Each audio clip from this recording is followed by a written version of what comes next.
Assalamualaikum warahmatullahi wabarakatuh.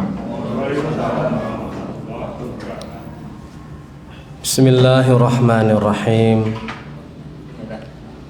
Innal hamdalillah nahmaduhu wa nasta'inuhu wa nastaghfiruh wa na'udzu billahi min shururi anfusina wa min sayyiati a'malina.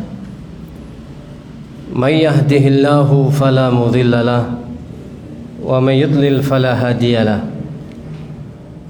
Asyhadu an la ilaha illallah wahdahu la syarikalah wa asyhadu anna Muhammadan abduhu wa rasuluh. Ya ayyuhalladzina amanu taqullaha haqqa tuqatih wa la tamutunna illa wa antum muslimun. Ya ayyuhan nasu taqu rabbakumul ladzi khalaqakum min nafsin wahidah wa khalaqa minha zawjaha wa batha minhuma rijalan katsiran wa nisaa wattaqullaha alladzi tasaaluna bihi wal arham innallaha kana 'alaikum raqiba. Ya ayyuhalladzina amanu taqullaha wa qulu qawlan sadida yuslih lakum a'malakum wa yaghfir lakum dhunubakum wa may yuti'illaha wa rasulahu faqad faza fawzan 'azima. Amma ba'd. Jamaah salat maghrib yang dimuliakan Allah Subhanahu wa taala, marilah kita selalu senantiasa bersyukur atas limpahan nikmat, karunia, taufik, hidayah yang telah diberikan Allah kepada kita semua. Hingga pada detik ini, hari ini, kita masih mampu untuk menjalankan perintah-perintahnya, menetapi ketaatan yang ini merupakan karunia dari Allah Subhanahu wa taala. Karena manusia itu lemah, tidak memiliki daya dan upaya dan tidak memiliki kekuatan. Jika bukan karena pertolongan Allah yang melangkahkan kaki kita untuk bisa hadir di majelis ilmu, hadir untuk melaksanakan sholat jamaah, tentu kita juga tidak akan pernah bisa mampu tanpa adanya pertolongan dari Allah Azza wa Jalla. Dan tidak lupa di bulan Syawal yang masih bau-bau Idul Fitri, kita saling mendoakan supaya amal ibadah yang kita lakukan, ketaatan yang sudah kita maksimalkan ketika di bulan Ramadan, semoga Allah telah menerima amal-amal kita semuanya. Taqabbalallahu minna wa minkum. Semoga Allah menerima amalan saya dan amalan antum-antum sekalian.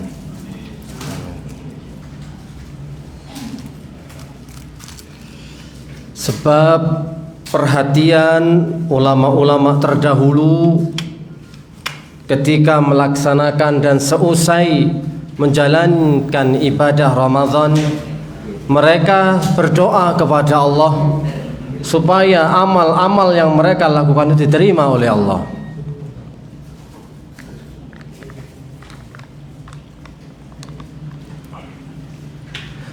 Amalan manusia yang dilakukan, yang dikerjakan itu masih gaib bagi mereka. Apakah Allah menerima ataukah menolaknya?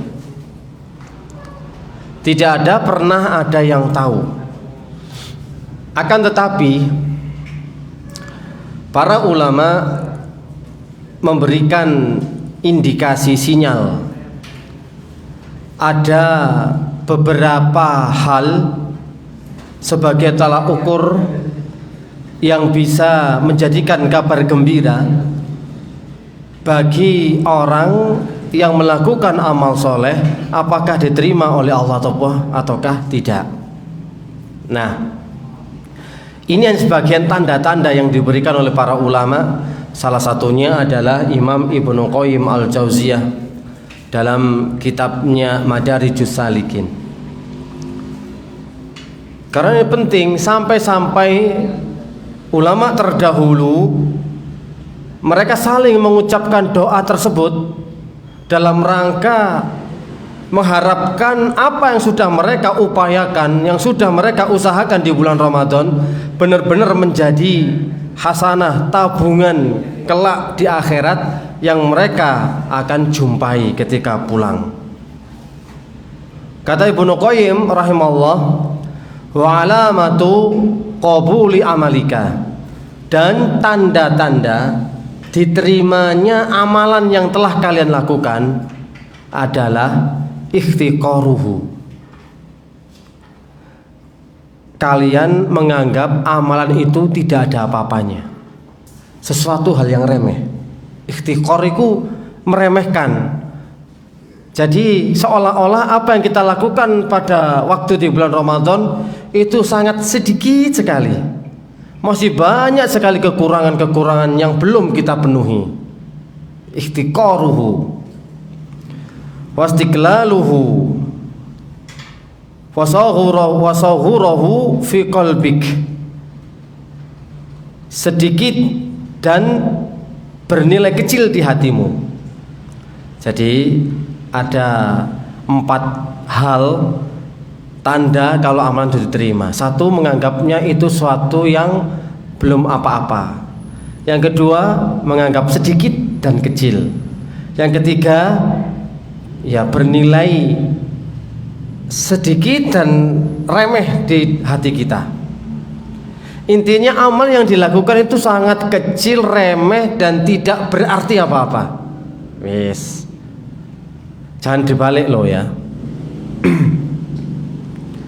Kalau kita justru merasa sebaliknya, kemarin puasa Ramadan teman-teman gak ada semua, yang itikaf cuma saya, kelihatannya mereka gak dapat Lailatul Qadar, adanya modar semua, kayaknya saya yang dapat. Nah, ini sudah mulai bangga dengan amalannya.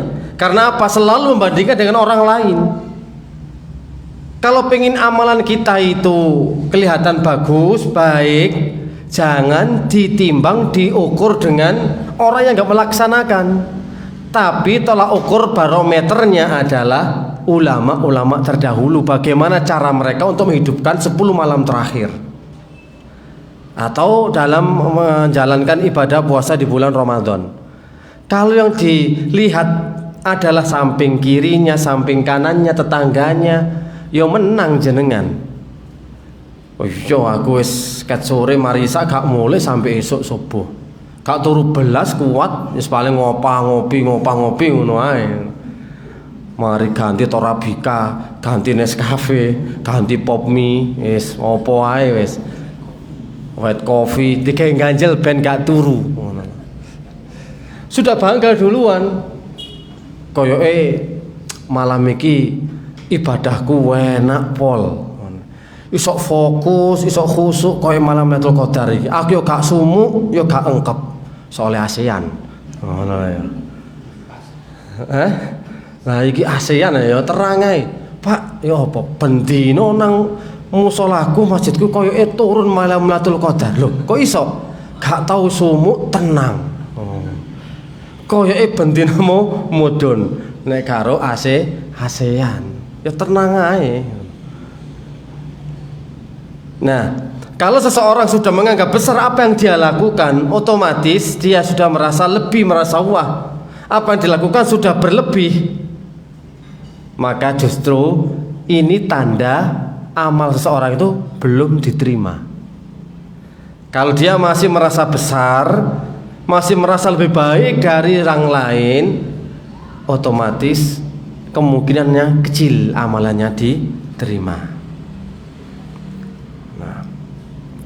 Kemudian hatta innal arifa yastaghfirullah aqiba ta'atihi, sehingga orang yang berilmu senantiasa istighfar, memohon ampun kepada Allah, langsung memohon ampun kepada Allah setelah melakukan suatu ketaatan. Jadi tandanya menganggap kecil, sesuatu yang remeh dan sesuatu yang sia-sia atau belum bermakna berarti apa-apa. Lalu yang terakhir, selalu istighfar langsung setelah melaksanakan ketaatan. Astagfirullah, koyoke masih banyak kekurangan puasa Ramadan tahun ini. Astagfirullah, aku kok ya si akeh turune timbangane ibadahe. Malam Lailatul Qadar kok akeh cangkrukane timbang wiritane. Akeh ngedupruse timbang maca Qur'ane. Akeh ngopine timbang ibadahe. Akeh mangane timbang luwene. Bener poso esuk sampai sore. Mari maghrib ana kolok ana es cau. Terus gurung maneh ode-ode, ana tahu, ana bakso. Bengi maneh balas dendam puluran ana sing dituku. Sego goreng, sego bebek, wis. Ujar pokoke ujar. Iki posone poso balas dendam. Nah, harusnya ketika seseorang setelah melakukan ketaatan kepada Allah Azza wa Jalla, dia istighfar, memohon ampun kepada Allah Subhanahu wa taala. Dia selalu check and recheck.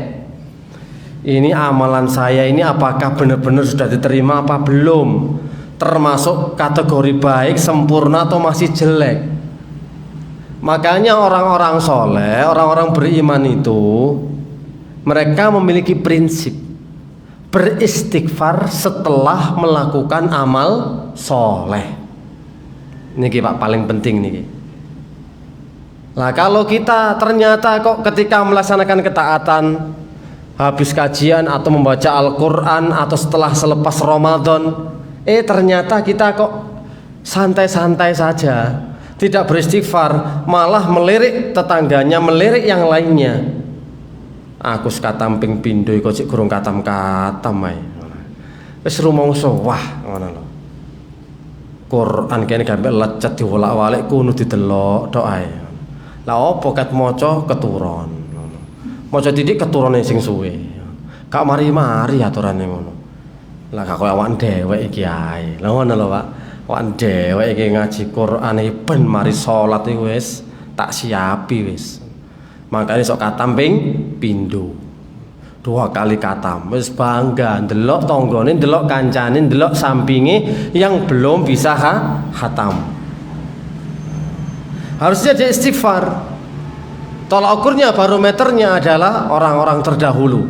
Bagaimana mereka sanggup menghatamkan Al-Quran, bersedekah, berinfak, zakat, semuanya dilakukan untuk mendapatkan kebaikan dan pahala dari Allah. Tapi justru dirinya masih banyak kekurangan. Nah, ini sebagai satu prinsip. Setelah kita melakukan amal soleh, kita dianjurkan untuk istighfar. Karena di dalam Al-Quran dan juga di dalam sunnah hadis Rasulullah SAW dijelaskan bagaimanakah petunjuk Nabi bahwa ketika selesai melakukan amal soleh dan suatu ketaatan diperintahkan untuk istighfar. Tujuannya apa? Untuk menambal kekurangan-kekurangan yang dia lakukan ketika melakukan kewajiban kepada Allah, melaksanakan perintah kepada Allah. Karena setiap orang ketika melaksanakan ketaatan gak mungkin bisa memberikan ubudiyahnya kepada Allah secara sempurna 100% bagus, gak mungkin. Sholat ket awal sampai akhir khusyuk gak ngelamun belas itu gak mungkin. Nggih Pak, iya. Nggih. Gila nih sampean sholat ket awal Allahu Akbar, Allah Maha Besar. Ngono. Pok dieling terus alhamdulillahirabbil alamin. Segala puji bagi Allah Tuhan semesta alam. Diartekno kabeh ngono, subhanarabbiyal azim. Wong kadang-kadang maca tahiyat keliru Al-Fatihah. Nah kok salate jarene wis hebat. Angel Pak, ngono iku angel. Maca Quran ro artine kabeh. Alah. Paling sing paling ngapal Al-Ikhlas. Inna a'tainakal kautsar. Yo apal ayate, apal artine. Dike surat dote tek lam yakunil ladina kafaru min ahli kitab. Wis talan, delok terjemahan. Iki mang opos diwaca ustate iki mau yo dawa-dawa wis kaya enak pisan suarane. Ngantuk ngene iki. Lho. Kate sok khusuk teko ndi ngoten lho. Oleh karenanya dalam setiap kita melakukan ketaatan ada kekurangan, ada aib, ada cacat pasti amal ibadah kita ditambal dengan istighfar.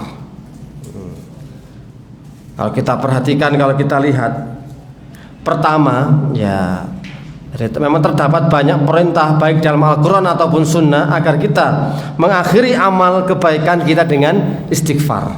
Di antaranya satu, ketika sholat tahajud.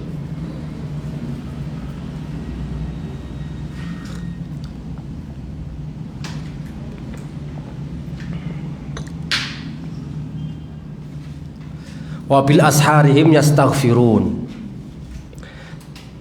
Ketika sudah sholat tahajud, orang-orang soleh, orang-orang yang bangun bergadang demi sujud rukuk menghamba kepada Allah Azza wa Jalla, mereka tutup ketika waktu sahur memperbanyak istighfar.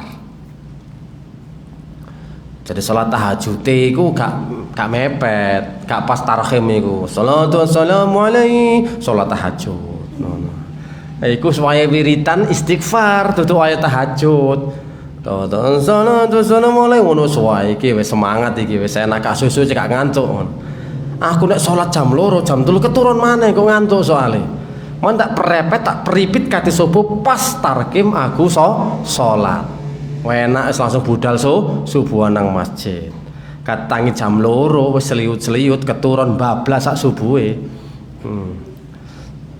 Nah, di sini kalau kita lihat di surat Ali Imran ayat yang ke-17, 16, 17, wal mustaghfirina bil ashar, mereka orang yang ketika menjauhkan lambungnya di waktu malam hari untuk beribadah menyembah kepada Allah, mereka tutup di waktu sahur dengan memperbanyak istighfar. Setelah melaksanakan ketaatan, setelah melakukan sholat tahajud, penutupnya adalah istighfar, memohon ampun kepada Allah Azza wa Jalla. Belum tentu sholatnya khusyuk full 100%. Belum tentu apa yang mereka kerjakan sunnahnya juga sempurna. Maka mereka tutup dengan istighfar supaya amalan-amalan itu tertutupi. Kalau kita lihat dalam surat Al-Muzammil, inna rabbaka ya'lamu annaka taqumu adna min thulusai laili wa nisfahu wa thulusahu wa ta'ifatu minal ladina ma'ak. Itu di ayat terakhir surat Al-Muzammil, bahwa mereka bangun di pagi hari di sepertiga, 2/3, setengah harinya atau setengah malamnya, maka ditutup di ayat yang terakhir, wastaghfirullah innallaha ghafurur rahim.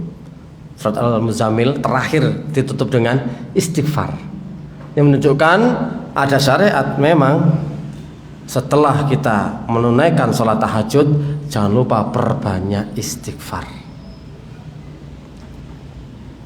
Kita suruh mohon ampun kepada Allah Azza wa Jalla. Lah kalau yang enggak bangun tahajud ya lebih lagi harus banyak istighfarnya. Ya Allah, aku mas niat kepingin sholat bengi. Wis oleh seminggu iki aku iso luput put garong tau tangi bengi. Ujar aku semelaku keliling-keliling, anjang sana kono wewe nang kene, sampai pegel aku. Ngeblak iku semoro subuh. Lali wis gak tutuk salat maleme. Nah, biasa ngoten iku biasa. Leren sik, gak usah ngetu-ngetu, yo sik suwe. Sawale sik suwe. Kapan Pak nyawal? Sik talah sakit tamu, Ustaz. Sik repot. Gopo ae. Nek segara kan waktune dhewe ya. Ya mboten eco to Ustaz, wonten tamu, mungkin tamu digengken maem kula poso, utawa kula mertamu mendayo digengken maem ternyata poso. Ustaz anteni lah sak longgar-longgare. Tipe longgare tit lho kar 5 dina. Kacangkep 6 dina ngene. Tapi mboten napa ta. Ya rahamukallah. Tasik dangu to, tasik nangsal seminggu ki ya Riyadin iki ya.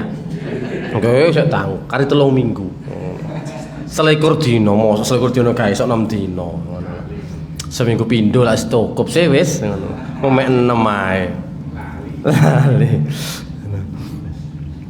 Santai, santai. Slow. Jenenge Idul Fitri itu kembali makan. Ini hari untuk makan-makan ya, Bang. Dolen nang kono mangan, kene nang mangan. Ya padha wae jajane pancet ae. Ya iku mang wis diwolak-walik. Saiki sing nggih jajan Pak ngene biyen sampean jenang dhisik kurang 10 dina. Nggih semprit, nggih cepit.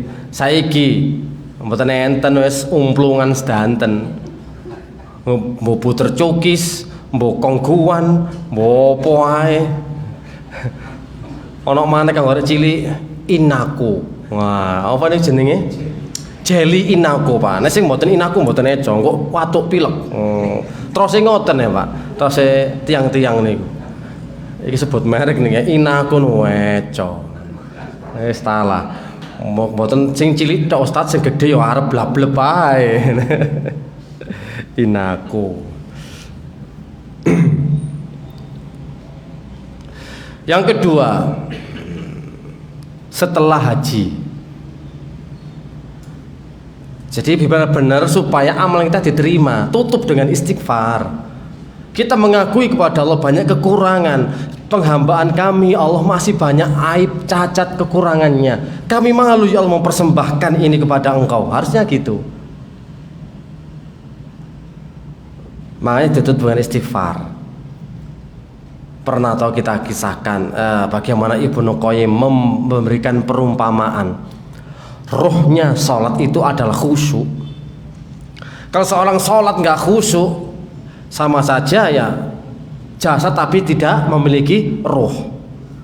Sama saja bagaimana ketika anggapanmu, ketika ada seseorang atau engkau menghadiahkan budak kepada seorang raja, tapi budak itu dalam keadaan bangkai mati, diterima apa ora sama raja? Yo justru itu penghinaan toh.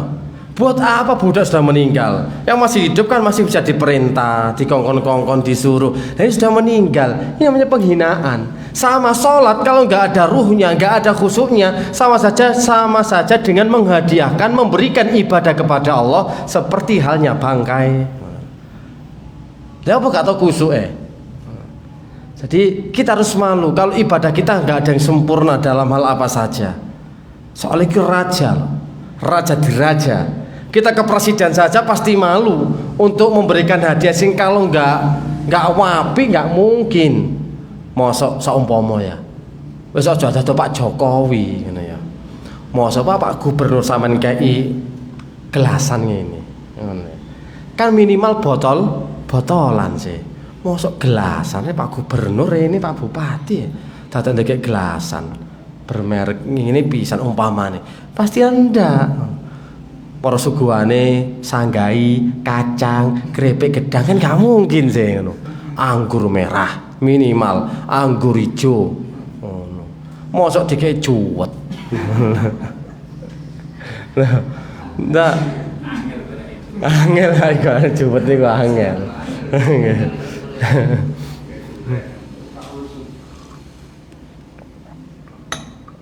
Pas sidangan ini kan yang suka yang ngelek. Kurma ini gak ngarep kurma protolan itu gak ngarah rek. Ya sing si ono tangkai niko niki utawa ajwa sukari tapi sing super nggak mungkin dikai sing garing-garing, nggak mungkin. Ini loh dalam rangka kita memberikan hadiah kepada orang yang pangkatnya tinggi. Apalagi kalau kita mau memberikan ibadah kita kepada Allah, pantes ta. Maka benar kalau kita ingin bersedekah dengan sesuatu yang baik. Kalian tidak akan mendapatkan kebaikan hatta tunfiqu mimma tuhibbun, sampai kalian mau berinfak dari sesuatu yang paling kalian cintai. Kita hadiahkan loh infak sedekah yang bagus-bagus. Innallaha thayyibun la yaqbalu illa thayyiban. Sesungguhnya Allah itu zat yang maha baik, tidak menerima kecuali sesuatu yang baik. Ketika haji sekarang di surat Al-Baqarah ayat yang ke-198 199.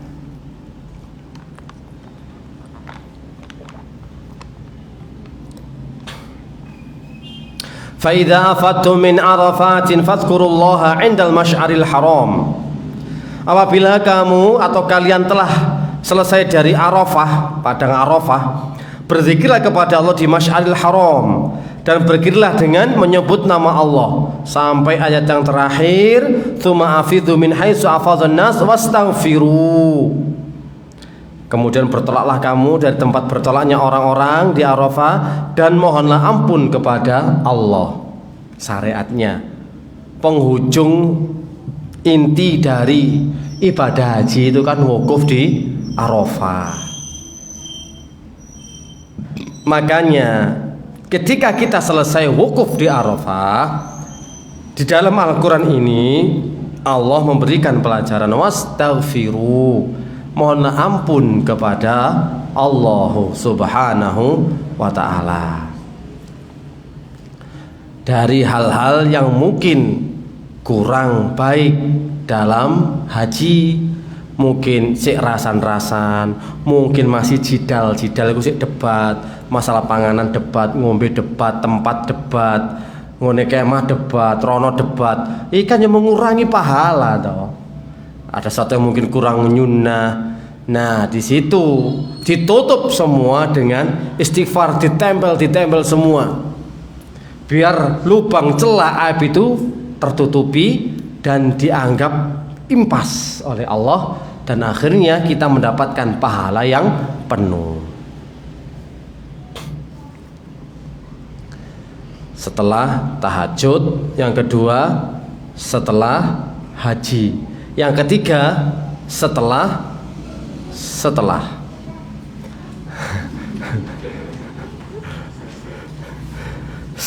selesai sholat.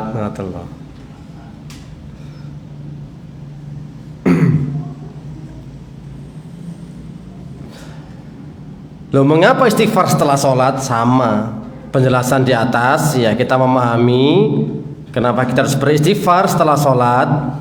Kan sholat itu ibadah. Mengapa istighfar setelah ibadah? Ya karena kita sangat yakin dalam ibadah sholat yang kita lakukan sangat rentan sekali dengan kekurangan, dan kita mohon ampun kepada Allah atas semua kekurangan yang telah kita lakukan ketika sholat. Jadi hadirkan semacam itu perasaan kita. Jadi membaca istighfar setelah sholat.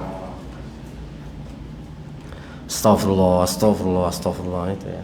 Allahumma antas salam wa minkas salam tabarakta dzal jalali wal ikram. Karena ini memang perintah dari Rasul alaihi salatu wasallam. Karena Rasulullah sallallahu alaihi wasallam idan sarafa min salatihi istaghfara salasan. Adalah Rasulullah sallallahu alaihi wasallam ketika selesai salat beliau membaca istighfar sebanyak 3 kali. Hadis riwayat Muslim, Nasai dan juga yang lainnya.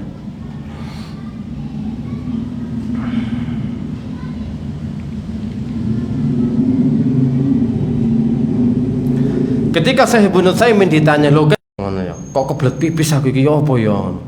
Mau kalapo-lapo tiba takbir Allahu Akbar wis ngempet ngentut. Nah, ngono lah. Kok mules-mules iki ya, ngono. Atau ketika rukuk sujud yang tidak sempurna, atau tidak khusyuk, atau ketika berdiri, ketika duduk tasyahud ngelamun atau zikirnya enggak sesuai, kurang semuanya lah. Ini banyak kekurangan-kekurangan yang kita lakukan. Wis, itu enggak bisa dipungkiri. Setiap hari itu enggak bisa dipungkiri. 5 waktu sholat 5 waktu, duhur, asar, maghrib, isya, subuh. Kira-kira isok khusuk kabeh Pak 5 waktu ngene iku Pak? Apa ta 5 waktu iku khusuke iku mek sak nit ngono ae. Saklebat isok khusuk, masyaallah enak. Ibadah iki mau. Ilang maneh ngono lho. 5 waktu lho sing ketok khusuk full. Aku yo kula nggih mboten ngenyek kok Pak, mboten ngenyek. Engko ustadku sapa mbung yo ngenyek ibadahku. Mboten padha-padha asine Pak. Padha-padha sik gurung tepake asine ngono. Pun kuwatir. Jadi ibadah yang kita lakukan salah satunya setiap hari adalah sholat, itu belum tentu diterima oleh Allah dan masih banyak kekurangan. Makanya caranya untuk menutupinya adalah dengan istighfar supaya amalan kita diterima. Loh enak toh? Enak toh? Kalau nggak gitu malah kita ribet nantinya. Belum lagi ada was-was, ada gangguan. Pamane nggawa anak, waduh anakku marek, kacamataku tak tekek ngarepku pisan kate dicaki. Lah was-was sih Pak ngono Pak. Iki HP tas ndandakno, mari kecemplung saiki kicaan maneh soro iki ngono. Ono was-was e Pak, nek apa maneh waduh bedahku mang lali gurung tak kunci setir kapopo iki mau. Nah. Was-was maneh, waduh mang buka dhisik lapo salat dhisik. Sekadung ketok menune enak lho. Was-was iku akeh Pak, sing was-was iku. Gangguan-gangguan iku, sanit iku. Ono ae. Nek menune gak enak sih gak bakal was-was. Nek pas menune enak menggoda ngono. Lah mesti iling-ilingin sih. Aja-aja kok di gondol kucing kan bakare ngono. Oke, aku engko mari magrib aku tak gembul Pak Basore mangane kan titik. Ha ngono. Kate gembul sing liyane, gembul Pak Imam entek-enteki kok. Misale ngono Pak ya. Wis gangguan niku Pak ngene iku pisan. Ketok aku maksud kelebatan niku mang. Iwak enak ya ngono. Kau iki. Wis. Dadi gangguan ketika salat itu memang muncul banyak. Belum lagi jare jenengan niku lho, kunci pas lali ngono, dompet lali, ketemu nih pas waktu salat. Hebatnya ngono sampean niku Pak. Ngono. Heran ya napa ngono niku ya. Nggih Pak, batine ono ilang kudu salat dhisik Pak. Kunci ilang, salat lho. Sepeda ilang, salat. Bojo ilang, salat Pak. Ben eling bojoku man tak tinggal nang ndi ya. Ayo mau ngisi pom bensin mau tak tinggal ngono ae. Soale enten kejadian Pak. Mari ngisi bensin lali bojone ditinggal ngoten lho. Ya opo ngendiri ta. Ya Allah, niku asli Pak, mboten kok rekayasa cek lucu-lucuan mboten niku. Dadi wis mari ngisi bensin sret ora digas ngeng itu tok omah. Lho bojoku nang ndi wae. Wah, lah bojone telepon, aku yang tinggal nang pom bensin iki piye? Ditemu wong lah ya opo ngene. Mau balik maneh nang pom bensin. Wis. Kok iso ngene iki lho. Ya nek gak ono bobote bojone iku mang. Cuman yo krasa bojone keri kok gak ketok atau gak krasa niku. Ya Allah. Jadi keterkaitannya sangat jelas, gangguan-gangguan ketika satu datang silih berganti. Yo antarane mang kontak, yo antara tugas kantor, tugas PR opo ae. Ketemu jawaban ini ketika sholat. Nek tugas mang owang pas sholat celing, ya Allah kok kepikiran yo mang yo astagfirullah lho. Sesuk muni ngono Pak pas sholat iku. Astagfirullah gak kepikiran aku mang yo. Jawaban lho aja iki mau ngono. Ya Allah, iso istighfar ya. Pas sholat ngono. Siji salate Pak. Nah, itu ketika yang ketiga yakni ketika sholat. Yang keempat ketika bermajelis seperti ini. Salah satunya nanti aja yang terakhir ya, buat yang terakhir. Yang keempat ya, setelah mendapatkan kemenangan, kebahagiaan, kemenangan, keberhasilan disuruh istighfar. Dalilnya mana? Kalau sudah sempurna, ketika Umar bin Khattab radhiyallahu taala mengumpulkan para sahabatnya untuk menafsirkan surat An-Nasr idza jaa nasrullahi wal fath wa ra'aitan nasa yadkhuluna fi dinillahi afwaja fasabbih bihamdi rabbika wastaghfir innahu kana tawwaba. Kita tutup dengan istighfar pas iki wis. Bisa iki, Pak. Pas. Jadi di saat momen-momen seperti itu, dikala Rasulullah sudah diberikan kemenangan, Fathul Makkah, semua sudah tunduk takluk kepada Nabi, semua mereka berbondong-bondong masuk Islam, maka semua menafsirkan dengan tafsiran biasa. Tapi Abdullah bin Abbas yang waktu itu masih paling muda di antara senior-seniornya, justru mengatakan ini adalah tanda bahwasannya umur Rasulullah sudah dekat. Karena apa? Kemenangan sudah didapat, ditaklukkan kota Mekah. Maka kalau sudah melihat manusia berbondong-bondong memeluk agama Islam, fastaghfir, mohon ampun kepada Allah, innahu kana tawwaba. Jadi kalau kita mendapatkan keberhasilan, kemenangan, kesuksesan, jangan lupa istighfar.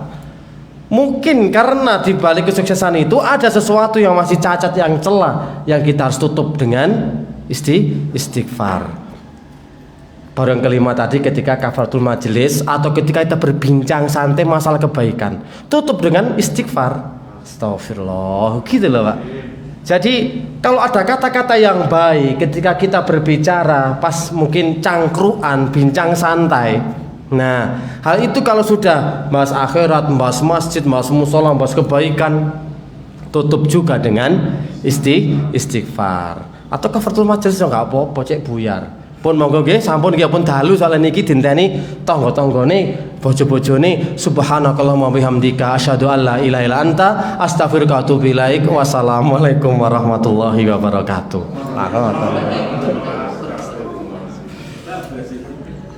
Pun dirangkep pisan niku.